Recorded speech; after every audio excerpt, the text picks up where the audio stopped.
You're listening to Spoiler, It Was Murder, where each week we do a true crime story right here on this couch, and spoiler, it was murder. And boy, are there some crazy cases. So over to you. We're heading to Canada this week. Yep, we are. We're going back to my old stomping ground. So we're going back to a little bit back in time, because Evelyn McLean was born in 1920. Oh, wow. Yep, in Beansville, Ontario, place I know well, and grew up in Hamilton. Her father, Donald McLean, worked for the Hamilton Street Railway and allegedly supplemented his income by stealing fare money, allowing the family to live beyond their means. Evelyn's upbringing was troubled. Her father was an alcoholic, and her mother encouraged her to use her beauty to attract wealthy men. By her early 20s, Evelyn lived a lavish lifestyle funded by older men, sugar daddies, and she even worked as an escort to Hamilton's elite. Wow, okay. Yep. In 1942, at the age of 21, Evelyn gave birth to a daughter, Heather. She left Heather in her mother's care. 2 years later, in September of 1944, she had a son, Peter, who she claimed to have given up for adoption. Evelyn also had a stillborn infant in between those. These earlier events hinted at a tumultuous personal life that would soon collide with a horrific crime. She claimed to give up a baby. Yes. That piqued my interest. Yes. Claimed. Yes. Okay. In the summer of 1945, Evelyn met John Dick, a 39-year-old Russian immigrant and streetcar conductor in Hamilton. Despite differences in lifestyle, they married on October 4th, 1945. In a small ceremony, a marriage that surprised Evelyn's social circle and even her parents. John was modest, hardworking, whereas Evelyn had a taste for wealth and was used to extravagance. The marriage quickly deteriorated.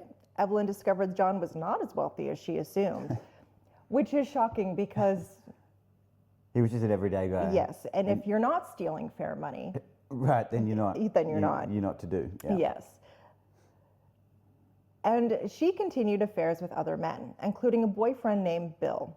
Within weeks, Evelyn was openly seeing Bill. John moved out, as one would, only after about 3 months of marriage. 3 months? 3 That's months. so quick. Yeah. Going to stay with his cousin in early 1946. Tensions flared between John and Evelyn's family. John appealed to Evelyn's father for help in getting Evelyn to be a respectable wife, but her dad refused.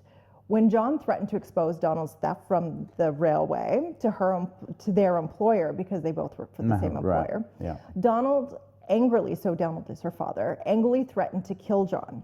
John reported this threat to the police, a foreboding sign of what was to come. He was last seen alive on March 6, 1946, having lunch at a local hotel in Hamilton. Shortly afterward, John Dick vanished, and a dark mystery began to unfold. Ooh, what happened to Mr. Dick after his lunch? It seems like, well, right off the bat, you sort of go, oh, well, it was the dad. Like, he threatened to expose his fare stealing business or escapade. So, right off the hop, it seems like the dad could be a prime suspect. Yes, he is suspect number uno in my mind. Uno, that means one, right? Yes. Perfect. So 10 days after John's disappearance on March 16, 1946, a group of 5 children hiking on Hamilton's Niagara Escarpment made a shocking discovery. They stumbled upon what first appeared to be a headless pig carcass. Oh, geez. But it turned out to be the torso of an adult male. The head, arms, and legs were missing. Oh, my God. And it even looked as if someone had tried to saw the torso in half. Oh, jeez. And this is kids finding it? Yes. Wow. The remains were soon identified as those of John Dick, identified in part by unique physical characteristics and a worried cousin who suspected the torso might be John's, which is odd, right? It is odd. I don't recognize many people's torsos. Like, if you lined all of my friends' torsos up, I would be like, I don't know who they are. Unless there was a tattoo. Tattoos, yes. Or something, or a scar. Yeah, maybe. But even scars, like, I mean, it's just me, but I don't see the torsos of my friends and family all that often. Right. Enough to know, like, oh, that's them. Yeah. Good job, I guess. Yeah, absolutely. Just struck me as odd. Yeah. John's torso had 2 gunshot wounds, and investigators believe the dismemberment was an attempt to destroy evidence. It appeared that the killer had tried to burn the body parts in a furnace, but abandoned the torso in the woods when it wouldn't easily burn or light. Oh my God. News of the grisly find spread quickly, and attention turned to John's estranged wife, Evelyn. Detective Sergeant Clarence Preston brought Evelyn in for questioning soon after the torso was identified. Confronted with the fact that her husband had been brutally murdered, Evan remained startlingly calm. Her first response to police was the now famous line, "Don't look at me, I know nothing about it." This would be the first of many evasive or contradictory statements Evelyn would give in the unfolding investigation. In the days and weeks that followed, Evelyn Dick told multiple conflicting stories about what happened to John, and each more bizarre than the last. Some of the major versions she offered included, here we go. Yeah, the Italian hitman. And Classic. it's a go-to. It was the mob. It's a go-to. It Classic. really is. Yeah. Evelyn claimed that a well-dressed Italian man came to her door looking for John, saying he was gonna fix John for getting involved with his wife. According to this story, the mysterious stranger left after making threats, and Evelyn implied the mafia might be responsible for John's fate. And his name might have been Michael Corleone. Yeah, maybe. You just never know. Jeez. The mysterious sack. After police found blood evidence, we're going to get into that. Okay. Evelyn changed her story. She said a mysterious man had phoned her, alleging John had impregnated his wife and was getting what was coming. She met this man who carried a large sack containing parts of John. Oh, no. Evelyn claims she merely drove this man and his gruesome cargo to the dumping site on the mountain. She even led police along the exact route she had took that night in an effort to lend credibility to the story. She took her husband's body parts. Yeah. And then the first time they asked her, well, I just neglected to mention that. But then still offered that as if that's, a totally rational explanation for her involvement. Yeah. Well, all I did was help someone drive his body parts in a sack out to the woods. So what? Big deal. But what happened to Don't Look at Me? Yeah, exactly. I know nothing about it. Next thing you know is the hitman. It's a mysterious dude with a sack. Don't look at me. I just transport body parts. That's it. Right. Dear God. In a later statement that she signed, Evelyn shifted blame yet again. This time, aligning that her lover, Bill, hired Italian hitman to murder John. She guided police to a rural road near Glenford, south of Hamilton, where she claimed John had been shot in the head by these hitmen. Each story painted Evelyn as a mere bystander, present at key moments, but never personally responsible. She consistently denied killing John, portraying herself as a frightened pawn of violent men. Oh, she's a damsel. Oh, right. And she's the in distress. damsel in distress. Yeah. Okay. Yeah. She consistently denied killing John. Okay. However, as her tale shifted, so did police suspicion that Evelyn was lying to cover up her own role. I wonder how long it took them to get there. Like, how long did it take for them to get there? Right. Right? Statement number 2, yes. I feel. Yeah. Investigators noted how inherent inconsistencies in her statements undermined her credibility. While Evelyn spun stories, the physical evidence told a more damning tale. Investigators gradually uncovered a trove of clues that cast serious doubt on Evelyn's innocence. Key places of evidence included: police learned around the time of John's disappearance, Evelyn had borrowed a large Packard sedan from her friend. Her friend Bill, but this isn't the guy that she was seeing. So different Bill. Okay. Different Bill. When she returned the car, blood was soaked into the front seat. The seat covers were missing and bloody clothing lay in the back. Among items was a man's necktie identified as John's. Evelyn left Bill a note claiming that her toddler daughter, Heather, had cut herself and caused the bloodstains. In reality, Heather had never been in that car, and tests showed the blood was type O, the same type as John Dick's. Oh, of course it was. She has also taken out a life insurance policy on her own right before he went missing. Well, like these life insurance policies, they tend to usually indicate some form of guilt. Yeah. Especially when they're taken out right before. I understand people have insurance policies. Get it. But when it's taken out a short time before someone ends up, without any arms and legs and dumped in the woods, it kind of adds to the motive, doesn't it? Yes, and how quickly you call that insurance company Yes. after the fact, too. Yes. Yep. So after this and the final realization that Evelyn might have been lying to the police, they decide to take a look at the Carrick home that Evelyn and John once shared. At Evelyn's house on Carrick Avenue, police found charred bone fragments, teeth, and ashes mixed with scraps of clothing that appeared to be from John's work uniform. This suggested someone had attempted to destroy John's missing body parts by burning them in the furnace, corroborating the theory of dismemberment and an attempt to dispose of evidence. And the partly burned torso. Yeah. Yeah. In the basement of the McLean family home, so this is where Evelyn's parents live, investigators discovered telling items. There were saws, like hand saws. Yep. A registered revolver with cartridges, a pipe with bullet holes, and men's shoes soaked in blood, later identified as John's. What?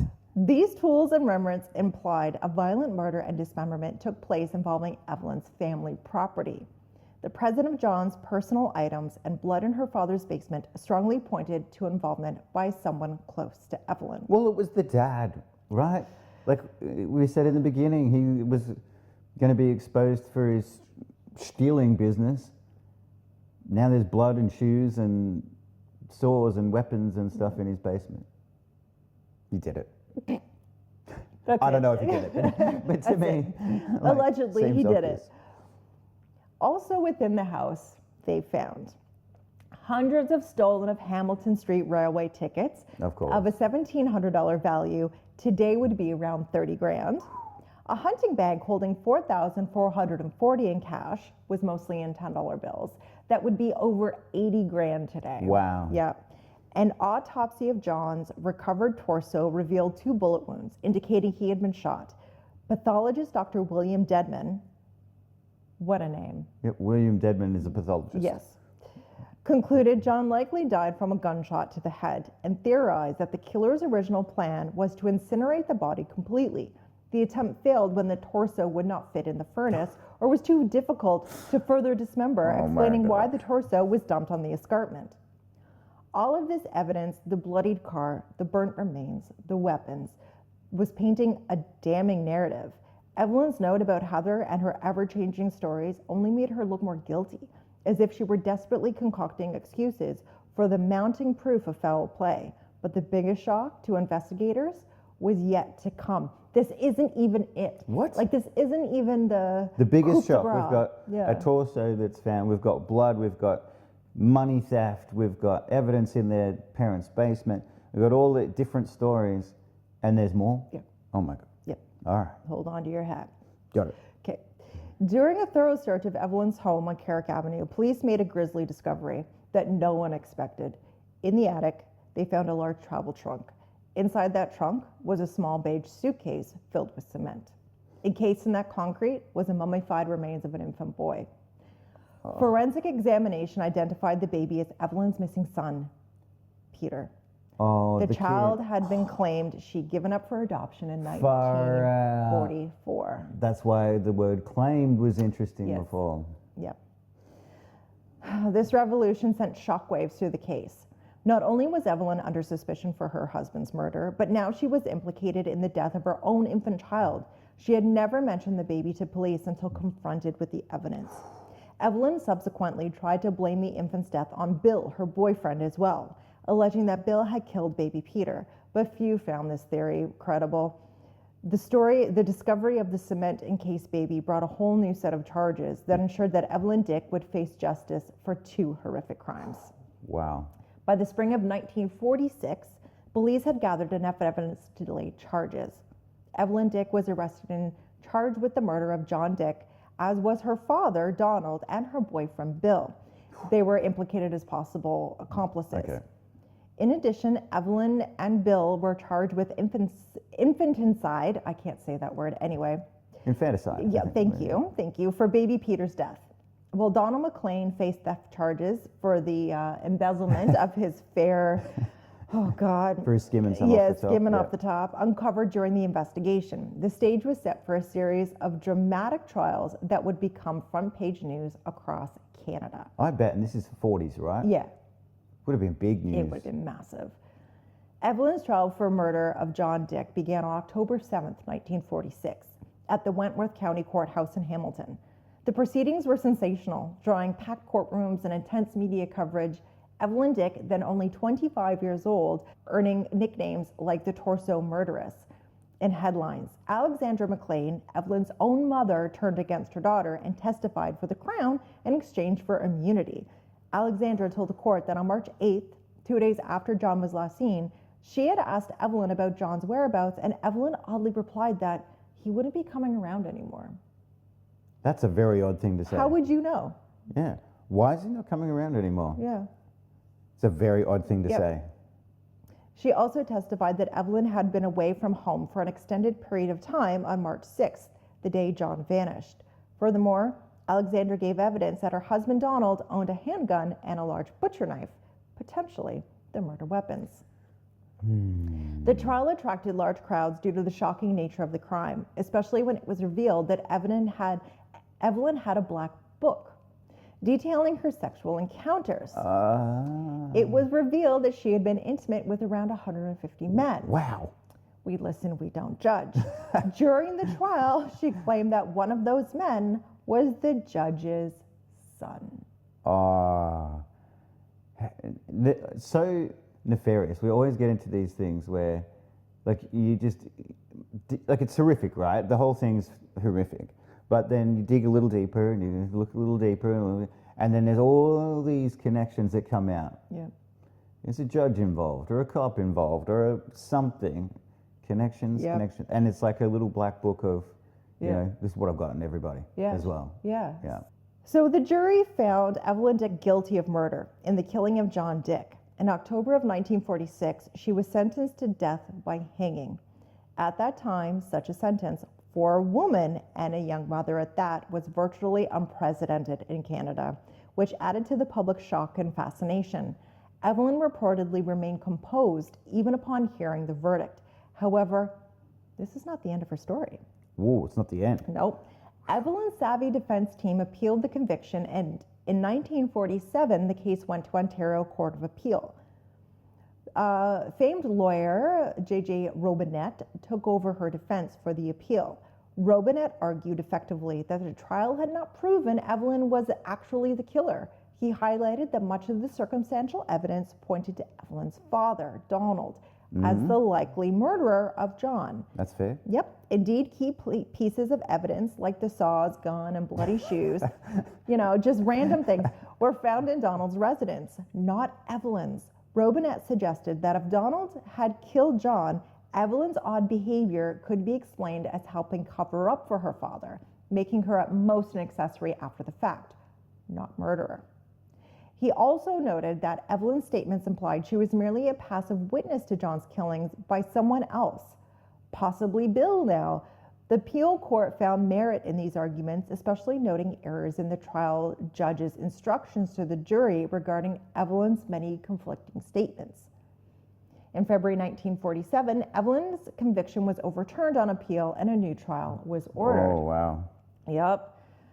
At her retrial in 1947, Robinette's defense strategy raised sufficient doubt about Evelyn's guilt in John's murder. This time, the jury acquitted Evelyn of murdering her husband. Oh. This saved her from her hanging sentence. Wow. Talk about how to get away with murder. Yep. No one else was ever convicted of John Dick's murder, effectively making it officially unsolved. Despite the cloud of suspicion over Evelyn and her father, Donald McLean eventually pleaded guilty to being an accessory after the fact in John's murder for helping to dispose of the body, and was sentenced to 5 years in prison. He also received 5 years for the theft from the railway for his total of 10 years behind bars. Bill, the boyfriend, despite all the accusations against him, was acquitted of any role in the murder and in the infant's death due to lack of evidence. Bill walked free. As one commentator noted, nothing more than a stern warning to stay away from other people's wives. Oh my God. So so the dad, my question is, you're an accessory after the fact. Well, what's the fact, and who are you an accessory with? Right.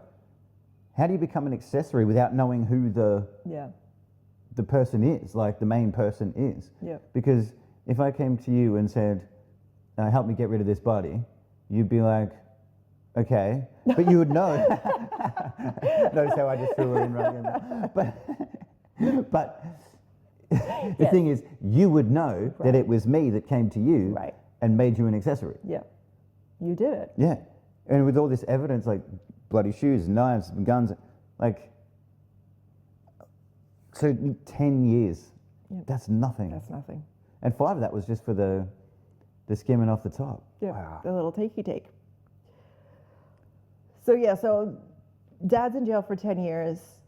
Bill, the boyfriend, has just had a warning of stay away from other people's wives. Mm-hmm. Meanwhile, Evelyn still had to face justice for baby Peter's death.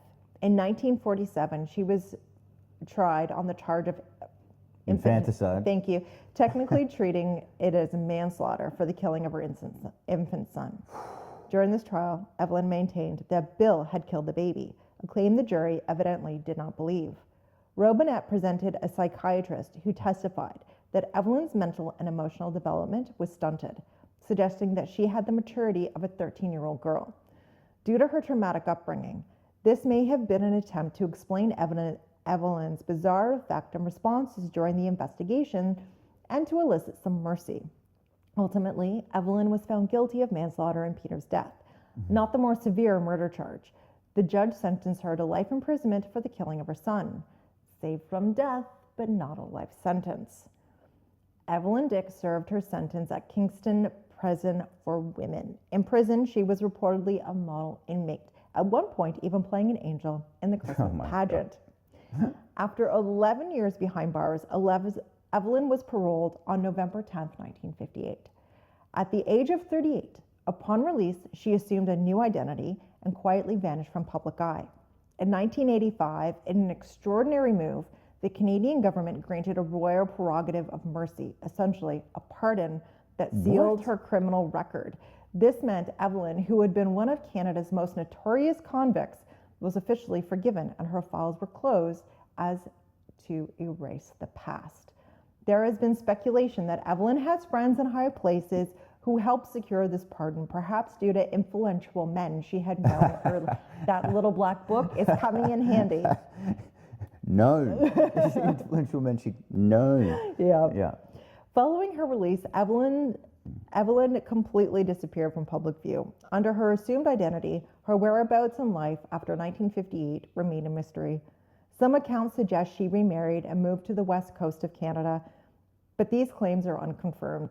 If still alive, Evelyn would be over 100 years old, but no one has publicly identified her since. On her 100th birthday in 2020, journalists hoped previously sealed archives might be released to shed light on her later life, but nothing ever emerged. Wow. Though Evelyn sought anonymity, her infamous story never truly left Canada lore. The murder of John Dick remains officially unsolved. Decades later, the Evelyn Dick case endures as a cautionary tale and a morbid piece of Canadian crime history. It raises lingering questions about who actually killed John Dick and how a young mother could commit such chilling acts. To this day, people remain captivated how Evelyn, dubbed the torso murderess, got away with murder and walked free while still in her 30s. The name Evelyn Dick has become synonymous with one of the most sensational crimes in Canada, ensuring that her dark history would not soon be forgotten. Wow. And you can understand why. Like all of that, and she got out after, what was it, 11 years or something? And then to have your records sealed, everything sealed, there's so many more questions with that. I mean, wow. Yeah. Wow. Imagine talking to her though, like if someone tracked her down and actually could talk to her, like maybe not on her deathbed, but like close to it and get some sort of confession, like actually what happened. Yeah. Wow. But she obviously knew some people in high places to get that sealed. Well, yeah, because the average Joe, like the average bear, can't do that. No, I can't do that. And I can't do that. Yeah. First step, I need to get a little black book. But, Right. Yeah. But like, how did that happen? But Yeah. as soon as as soon as you find out, well, the judge's son, Yes. Was on the list. you're like, well, Yeah. he should have recruited, like he should have, Yeah. Stepped away. he should have stepped away, and it should have been someone else. But 150 men, and it's not a big place like Hamilton back in the 40s. It wouldn't have been overrun with people. Maybe she had the whole town in her back pocket. We don't know. Yeah, quite possibly. And it sounds like it with getting away with all of that. Yeah. Wow. Yeah. So that's, Well, at least she played the angel in the Yes. prison Yeah. Christmas do. She must be an angel. yeah.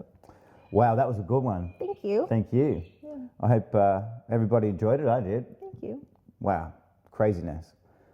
I guess that's it. That's it. That's all. Yep, great job. Thank you. See you next time.